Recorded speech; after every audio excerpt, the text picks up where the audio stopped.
اب شوق کب پیدا ہوگا؟ جب آپ سوال کریں گے ایمان کے بارے میں، دنیا کے بارے میں ہم بڑے سوال کرتے ہیں۔ کوئی گراہک آتا ہے، السلام علیکم بھائی جان، آئیں بیٹھے، کیا چاہیے آپ کو؟ کون سا کپڑا چاہیے؟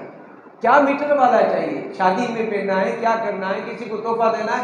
بہت بڑے بڑے سوالات کرتے ہیں کہ کسی طرح یہ گراہک جو ہے نا ہمارا ہو جائے، ہماری دکان سے خریداری کر کے لے جائے۔ معلومات بڑھتی ہے، آپ کو خیالات پڑھنے میں آسانی ہو جاتی ہے کہ وہ آنے والا بندہ جو ہے وہ کیا خیال لے کر آ رہا ہے، وہ کیا چاہتا ہے، تو سوال سے ہی جواب ملتا ہے۔ اسی طرح سمجھایا گیا ہے کہ آپ بھی دنیا کے اندر رہتے ہیں تو دین کے بارے میں سوالات کیا کریں، آگے پڑھیں، کتابوں کا مطالعہ کریں، محفلوں میں آگے بیٹھیں، سوال جوابات کریں میرے پیارے دوستوں۔ امیر المومنین حضرت علی المرتضیٰ شیر خدا فرماتے ہیں، ایک روایت کرتے ہیں، علم خزانہ ہے۔ بات کو سمجھیے گا، علم خزانہ ہے۔ یہ کیا تھا؟ تھی تو کتاب، کاغذ، ورق، صفحے، پھر اس کے اندر کالی سیاہی، وہ لفظ لکھے گئے تھے، لیکن یہ لفظ خزانہ ہے، یہ علم ہے، یہ خزانہ ہے۔ جب اس کو پڑھیں گے، اس کے اوپر عمل کریں گے تو یہ کام آنے والا لفظ بن جائے گا۔ تو علم خزانہ ہے اور سوال کرنا اس کی چابی ہے۔ آپ سمجھ گئے؟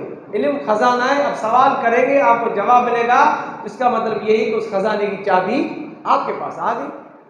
آج آپ یہاں بیٹھے ہوئے ہیں، آپ کے پاس چابی آ گئی، آپ کسی کی محبت میں بیٹھے تھے، آپ نماز پڑھنے آئے تو آپ کو کسی نے سکھایا، آپ نے سوال کیا ہوگا، آپ کو جواب ملا ہوگا، بھائی نماز اس طرح پڑھتے ہیں، اس طرح پڑھنی چاہیے، اس طرح نماز خراب ہوتی ہے، اس طرح فائدے مند ہوتی ہے، تو آپ کو وہ چابی نماز کی مل گئی۔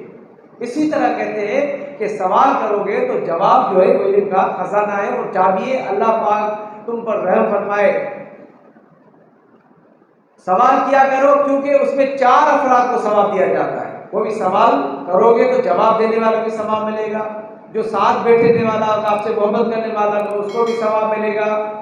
تو اسی طرح آپ جو ہے سوال کیا کرو میرے پیارے دوست، جواب دینے والے کو، سننے والے کو، اور ان سے محبت کرنے والے کو، سوال کرنے والے کو، سب کو ثواب ملے گا۔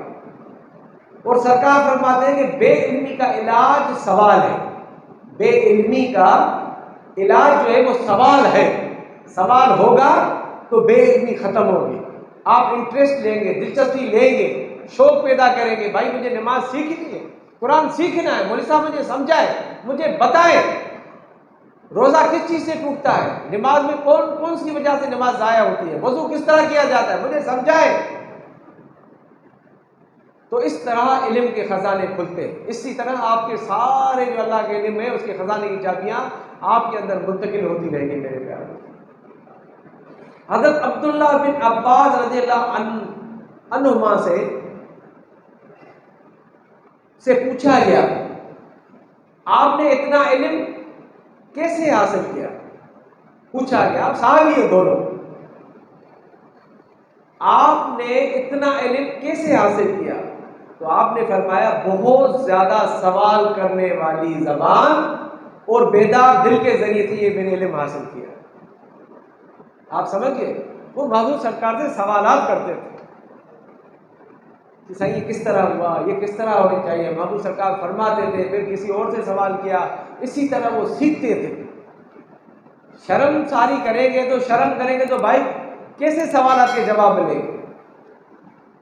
جب آپ کو اللہ نے راستہ دے دیا، دنیا میں تو ہمیں شرم نہیں آتی، دنیا کے علم کے لیے ہم بہت سوالات کرتے ہیں، بھائی ڈاکٹر بنیں گے، سوالات کریں گے، یہ پوچھیں گے تو ہمیں پتہ چلے گا آپریشن کس طرح کیا جاتا ہے۔ تو دین بھی اسی طرح سے زیادہ اہمیت رکھنے والا ہے۔ قبر کے اندر یہ نہیں پوچھا جائے گا، بھائی فرشتے آئیں گے منکر نکیر، MBBS کی ڈگری دکھاؤ، وکالت کی ڈگری دکھاؤ، MP MLA کی ڈگری دکھاؤ، انجینئرنگ کی ڈگری دکھاؤ، نہیں، کہے گا تیرا دین، رسول، اس کے بارے میں بتا۔